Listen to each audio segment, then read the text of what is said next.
Most people don't know what's holding them back, but you do because you listen to me, Sam, your self-care guru and journal junkie. Welcome to Journal Entries, your safe place where you can tune in weekly to get tips, tricks, and journal prompts to uncover your feelings, gain clarity, and make your move. On today's call, we have Marissa Green. She is a mom, entrepreneur, and a recovering workaholic who is on a mission to help ambitious parents calm the chaos through personalized work-life design. She's cultivating a community through the Reimagine Ambition podcast that's dedicated to creating authentic dialogue around how we can create more space for ourselves in the wild adventure of work life as parents. Marissa also uses her background in employee experience strategy to help companies advance a workplace culture that supports balance and self-care through the Work Life Reimagined program. Today, we get into a little bit of all of that: work-life balance, her perspective on that, having a village and support and how to get that, and so many juicy things. So let's dig in. Welcome to our show today, Marissa. Thank you so much for being here. Absolutely. I'm so excited to be here. Thanks for having me. Yes, this has been probably 6 weeks in the making, actually. It has, in true working parent fashion, Yes. Oh my gosh. trying to fit it in. Our first time we were supposed to record, I was sick. And then the second time, what happened? Was my son sick and then your kid was sick? And then mine was, right. Yeah. There's one day like I got the call, the dreaded call of like, dun, dun, dun, when you see the school's number come up on your phone and you're like, well, here we go. Yeah. Yeah, that's what happened. I think it happened to both of us. So yes. But now we're here. We're good. We have healthy children and we're healthy too. So yes, knock on wood, but we made it. So why don't we just start off with a little intro, if you want to share a little bit more about who you are and your kiddos and just what you do. Yeah, absolutely. So I am Marissa Green and I have two kiddos, the most important things, 5 and 8, 2 girls, and they're a complete joy. I love being a mom. I also, though, love working and making an impact on the world. And so in my time that I'm not being a mom, I have 2 jobs. One job is, and I'm a consultant for employee experience. And what that means is I help companies basically make sure that the culture inside their organizations and the experience for their employees is amazing. And my focus is on helping to connect employees to purpose and also helping to connect employees to more work-life balance, which we'll talk a little bit more about later. And then the second thing that I love to do is I help ambitious working parents figure out how to calm the chaos through work-life balance and work-life design. And I'm really drawn to that because I was a completely burnt out working parent a couple of years ago, living the corporate dream and like trying to thrive, but really just surviving. And so now I really try to ensure that anything I'm doing that is outside of being with my kids and being the best mom I can be is highly focused on helping other people get to a place of, more calm and less burnout, especially in today's way of working. I can relate to that. And I know that a lot, if not all of my listeners who are moms can so relate to that, to the burnout and to the calm. And if I had to pick one word that my private clients, at least what they struggle with and what they desire is that calm. That's what they desire, is that sense of calm, because they feel burnt out and they feel like they're so reactive because they have so much on their plate and they want to show up in those ways, So how did that shift happen for you after you became a mom and then had that realization of like, I can't keep going on like this? Yeah. Yeah. Well, I mean, for me, the shift kind of happened out of necessity at first. So I had a traumatic birth experience with my first daughter. And I think that it kind of sent me, I was already a bit of a workaholic and like high achievement driven. And I think that experience and not really processing it and working through it just sent me into overdrive after I went back to work after my first kiddo. And that continued all the way until my second daughter was about 2.5, and we were in the middle of the pandemic. I just basically, for those 5 years, 5.5 years, I was just on all the time, go, go, go, and trying to do my best as a working parent. I'm the first of my family on both my husband's side and my side to be a working mom. Everyone Oh, else wow. stayed home. And so I had built up a lot of pressure. None of them put that pressure on me, but I had built up this pressure of like, I'm going to keep my achievement and, have my career and be this like most amazing present mother. And 5.5 years later, in the middle of a pandemic, my body was like, no, you aren't. you are not doing that. And I started getting these terrible headaches. I was just having anxiety, all the things that happen inside our bodies and in our minds when we push ourselves to the brink. And so it was that experience that really drove me to start questioning and start saying, gosh, why am I doing this? That was the main shift for me, was stepping back, and instead of always focusing on the what I was doing, how I was doing it, like what I was getting out of it, I shifted to a why perspective of, well, why do I do all of this? Like, why am I?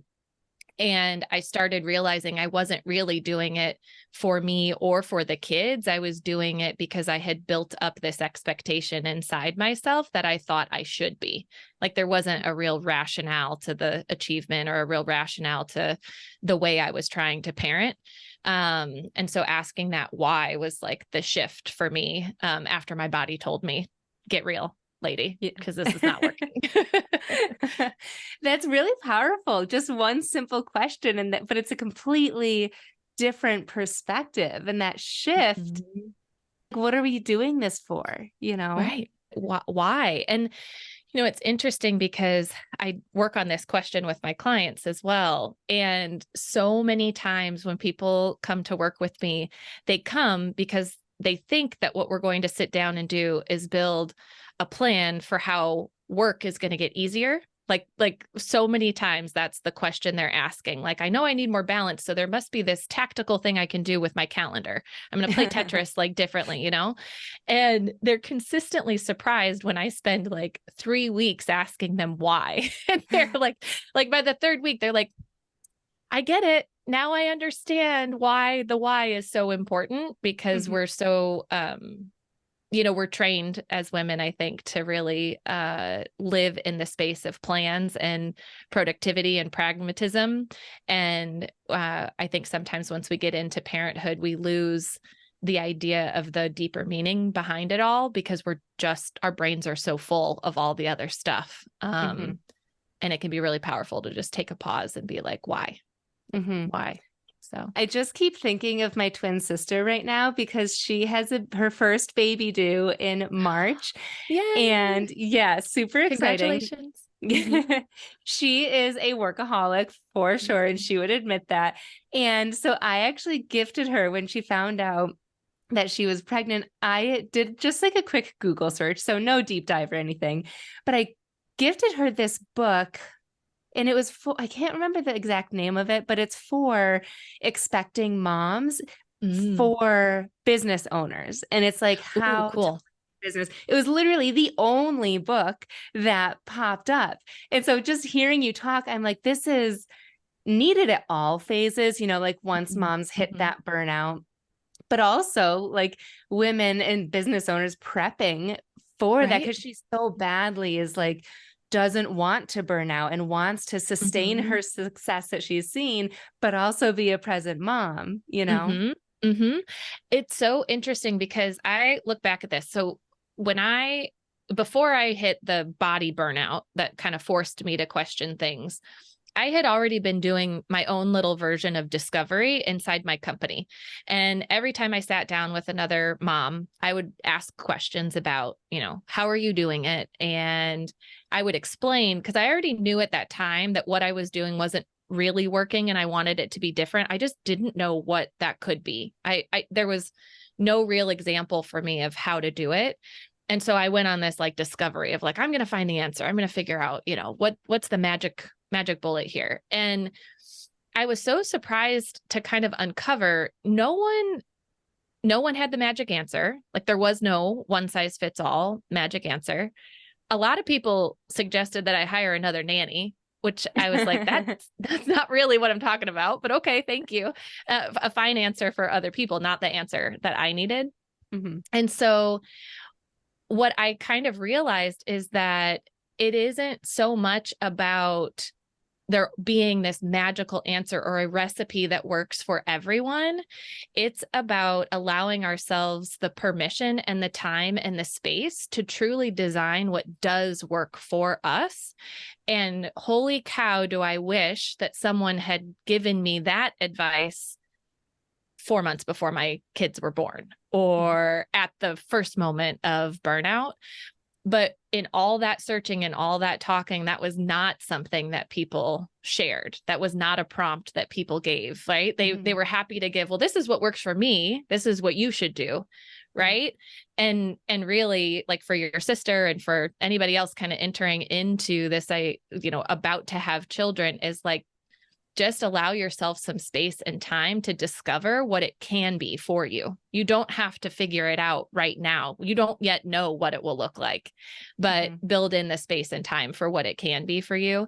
And I'll share one more like quick thing. This is a great example of like my brain then. I was so obsessive about plans. When I went out on maternity leave, I had like a PowerPoint presentation about what my maternity leave was going to look like. And then the second baby, I like built almost an entire business while I was on maternity leave. And so I would also encourage anybody who might be a new parent or, your sister stepping into it, like also think about how do you just let go a little bit while you go through this journey and allow yourself to truly just embrace the idea of things are going to be different. And that's okay. You can still have all the things that you want in life. They just might happen a little differently. It's so funny. My sister has that plan and she has announced it to her community. I love it. Gosh. Bless her heart. Well, it's good. Yes. It's good to have a plan. Yes. This will be her favorite episode. I already know. Oh, good. So is this when Reimagine Ambition was born, or is this a new like concept that you then started giving your clients within your company? Yeah. Oh, it's so interesting. So Reimagine Ambition started out as an idea for a podcast. That was it. I just went through this journey. I'm still going through it and I am lonely. Like I was feeling very isolated as an ambitious working parent who wanted to fit more joy and calm in. That was not a conversation that was happening at my company when I was there. It was not a conversation that was common with my other like high achieving friends. And I was like, I need my people. I need to and I need to create conversations with people like you to help me on my journey. So the podcast started in that way. And then I started to realize as more and more people were talking to me or saying like, gosh, I feel seen. Thank you for the podcast. I'm like, wait, maybe there's something in this, in the journey that I went on and what I've learned so far that could help other people. And so the coaching part of the work has just started like in July of this year. So that is actually new. I'm kind of building around it and trying to shape it in a way that really works for the community. As you know, like as busy working parents, we don't have a lot of extra time for self-care. And a lot of us also, there's a hesitancy to like partner with someone to help us on that journey because of the mindset of like, I can do it all on my own, or I should be able to. And so I'm really getting curious about how to do it in a way that really works for the working parent. And a lot of my clients right now have been great at sharing that feedback and like helping me to understand, like, how do we model this so that people can actually access it? That's awesome. Yeah. I feel like I have sought out different coaching. A lot of times it's like a membership, of different like sleep coaching, for example. Sleep is something definitely that I'm going through right now. But I get to that point of like, I just can't do it anymore, So it would be so great though to, start a little bit before that so that you don't kind of like with the burnout, like not allowing ourselves to get in so deep and think that we can do it all, and to have a coach like you to like help design, before we even get to that point. Which brings me to my question. You've mentioned the word design a couple times. And I know that you've said like how so many women try to balance it all and like work Mhm. life balance with family and work and all of this. But your approach is different, right? Mhm. So, Mhm. so what is that approach? You've kind of hinted towards that. And are there any steps that you would suggest starting with to get there? Yeah. Oh, absolutely. Thank you for asking. So I get excited about this question because I love to say the frame. I think work-life balance is a joke. Like I don't think that the idea, and I think it's a joke because of the way that we depict it. So when I think about work-life balance, often the vision that comes up in my mind is this scale. And the only way to balance it is with some kind of perceived 50-50 split. And I can't really think of a two-way split in my life between anything that's 50-50, right? So my partner and I don't have a distinct 50-50 split between everything in the home. We don't have a distinct 50-50 split of everything with the kids. Work and life are not always this 50-50 balance. And so the concept behind the work that I do is all centered on you've got to design the split that works for you. It is not about holding on to an expectation that might be built up in your mind based on what you think you're supposed to do or society has told you you should. It's more sitting down and saying, what does it look like for me? What does it look like for our family? And what is realistic for this moment in time? Like, balance and the design of your work life is something that should change with every season of your child's growth, that should change with every ebb and flow of your work. Like there are some months where you might be all in and all on, and some months that you can just take a vacation and take a step back. It's really about being very intentional with how you design it and continuing to iterate on it. And what sits underneath that are two key things. So one is like really being in a true designer's mindset. And I say that like from a place of creativity. So often when we sit down to build a plan or to think about balance, we think about these very like practical things. Like I said, the Tetris of your calendar. And this is really about getting really creative to uncover what you desire and want it to be from a very creative space. Because when we can come at a problem creatively, we can be really innovative. It also helps us to build a more sustainable plan with habits that we can actually make changes with. If you do it all just based on like the tactics of moving the boxes around, it's likely that you're going to like avoid that box for yoga on Friday because something came up with work. Like you got to know that like deeper creative feeling behind it. And then also it's rooted in this concept. I study human-centered design for my consulting work. That's a methodology I apply at work. And all of a sudden I was like, oh my gosh, I should start applying this to my life. Like human-centered design with me at the center and my life at the center, not my work at the center. Mm-hmm. So again, so many times when I'm working with clients or even having guests on the podcast, it ends up being this like very work-centered conversation and trying to create balance. Like work is sitting at the middle and we're trying to balance everything else around work. Mm-hmm. And this, what I'm trying to teach and what my partner and I have, my husband and I have instituted in our lives is that we sit at the center, our family sits at the center. Everything else needs to fit with what works for us. And that kind of follows that human-centered design approach. You mentioned to reassess Mm-hmm. and like look at this design and redesign almost Mm-hmm. during different seasons. Do you do that like at a specific time, like every 3 months? Or is it truly like, I have this feeling that work is easing up a little bit, let me redesign type of thing? Mm-hmm. So it's so interesting. What I have found is that so we do it on an annual basis for sure. Like Okay. it's at the and we do happen to do it at the beginning of the year. Like that's what works for us. I don't everybody's got to kind of find your groove and see what works for you, but I think at least once a year it's worthwhile to do the design and to build on it or evolve it. What we've also found though is there's two other like critical triggers that have started to happen. One is the kids' growth. Like our kids are now 5 and 8. It is a completely different work life way of balancing now that they are 5 and 8 than it was when they were 2 and 3. A sick day is different today than it was 3 years ago. The things that they're interested in at night and on the weekends are also different. So aftercare options are completely different. And so we've found also that doing a design or even like a mini design at the beginning of the school year is super helpful, because you might think of new ideas that you didn't think of last year because they weren't ready for it. But now this year they're ready for it.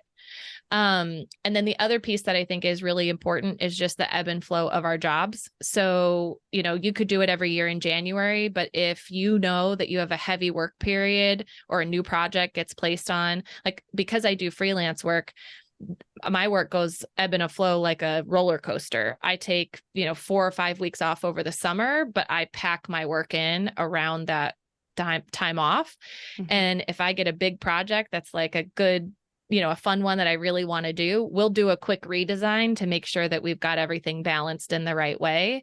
And it looks different than it does on those weeks that I'm taking a couple of weeks off. So we do it a few different times in between as well. Mm-hmm. So something else that I wanted to talk to you about was your village, or just support during all of this, because especially with a 5 and an 8-year-old, there must be people to fill the gaps when you are working, right? And your husband is doing whatever he does too. So do you have a community and village for support, and how did you create it, if you do?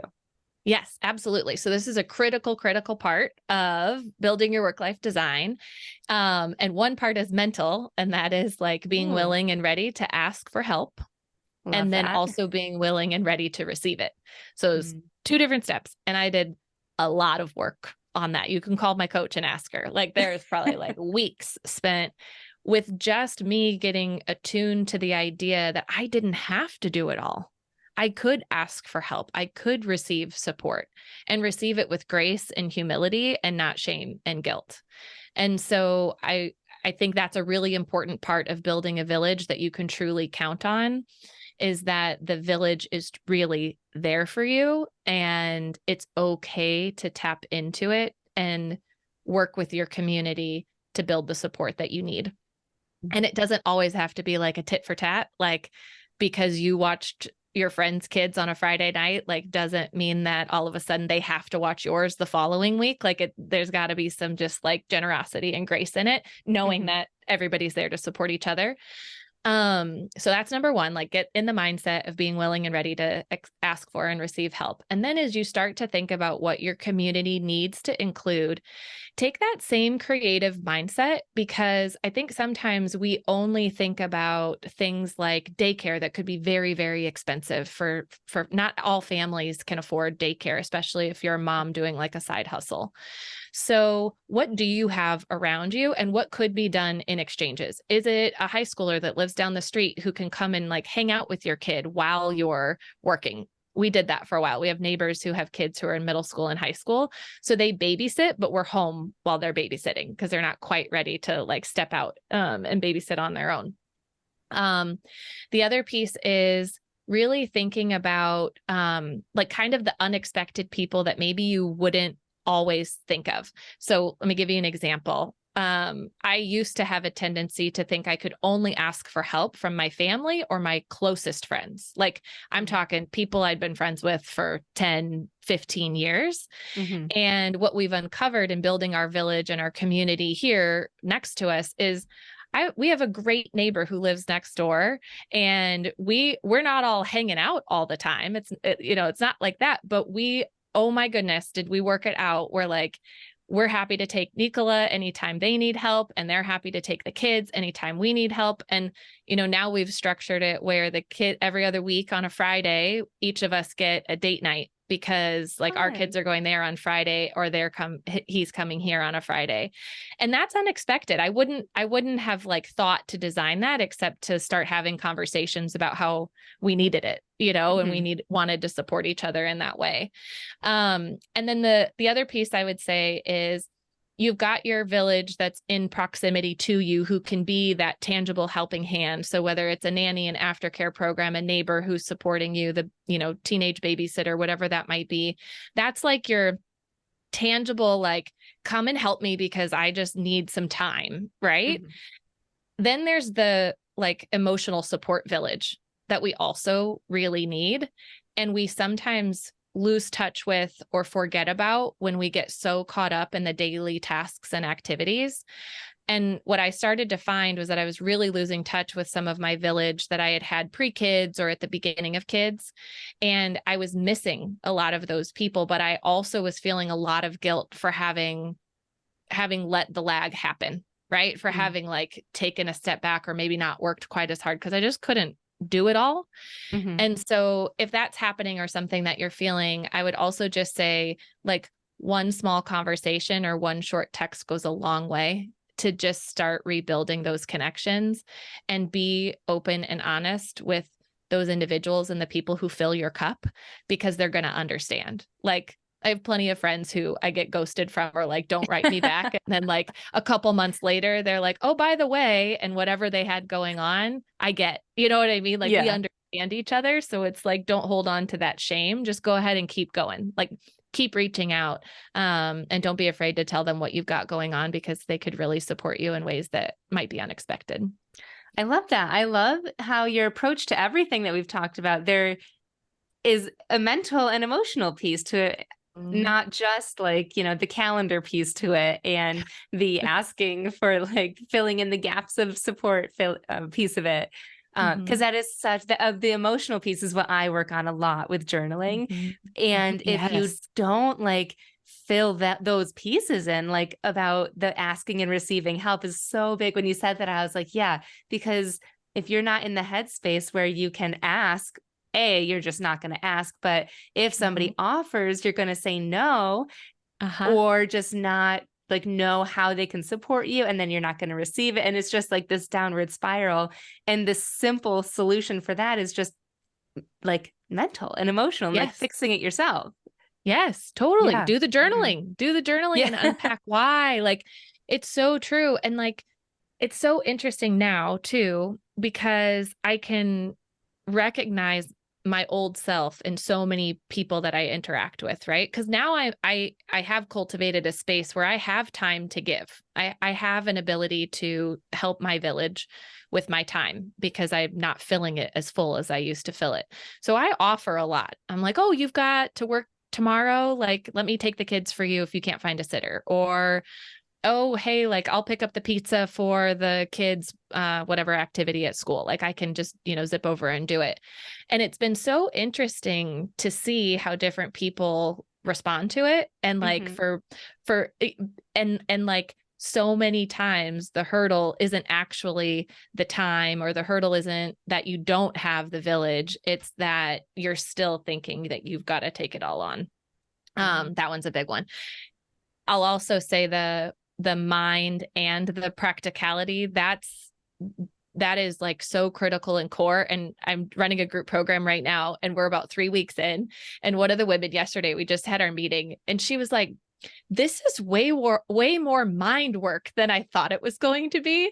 And I was like, oh, I was like, oh, well, yes, that's, there's a method to the madness, but how does it feel? And she was like, it feels so good. She's like, Mhm. I didn't know that that was what I needed, but it's exactly what I needed. And she could see how it was going to mean that when we get pen to paper and start getting tactical, it was going to be that much more meaningful. So that makes me feel really excited because I think that is what we need, whether we know it or not. Yes, yes. I mean, I couldn't agree more. I think the emotional and mental piece is once you work on that, it almost Mhm. makes it the rest easier. Like filling the calendar, it's like, Yes. oh, I could fit yoga in here, or I don't need to be doing that anymore. But you couldn't see that clearly when you have those old beliefs that you've had, your whole life. Right, So, right. yeah. Well, and also, and I don't know if you've gotten into this much yet, but I've started to get more into the somatic work too, and just like the Oh, nervous system regulation and some of the like tools to support that. And that's kind of blown my mind as well. I'm like, this is a whole other level of the mind work that I didn't realize I needed, but is so important, especially for those deregulating moments of parenthood where you're just like, "Ah," like I literally would say to my husband, like, it's fried. My brain is fried. It's done. Like I can't do it anymore. And now I'm realizing there are ways to make my brain less fried, Yeah. which I love. Oh my gosh, Marissa, you're doing such important work and such Oh, helpful work. I feel like your clients must feel like this weight lifted off their shoulders and so much relief working with you. I hope so. They say they Yeah. do, which I love. Yeah. And I really enjoy it. Like this lights me up and I get super excited about helping people. And even to your like the conversation earlier about like I'm just all about how do we get more of this information out into the world, whether people decide to work with me or not. There are lots of different people that you can work with. And like you said, each one of us have worked with coaches at different places in our lives. It's more about I just want people to understand that there's a different way and that it's okay that you don't know what that way is yet. It's Mhm. just about creating the space to give yourself an opportunity to find what that is. I have a feeling that after my listeners hear this episode and hear you speak, they're going to love your energy and love just your perspective. If they do want to get in touch with you or just see what you have to offer, where can they do that or Yes, how? thank you. So you can go to reimagineambition.co is our website specifically for working parents. So that is everything on, you can find all our podcast episodes there. And you can also find information about working with me as a coach. I also have marissagreen.com, which is for anybody interested in the company side, the employee work that we do to support employees inside organizations as well. Excellent. Well, thank you so much Great. for being on with us today. Really appreciate it. Yeah, me too. Thanks, Samantha. Great to see you again. Thanks so much for tuning in to this week's journal entry. I love connecting with my listeners, so make sure you screenshot this episode and tag me on Instagram at samantha.s.says so I know you're listening. And don't forget to grab your free training and journal prompts at www.samanthapenkoff.com/podcast.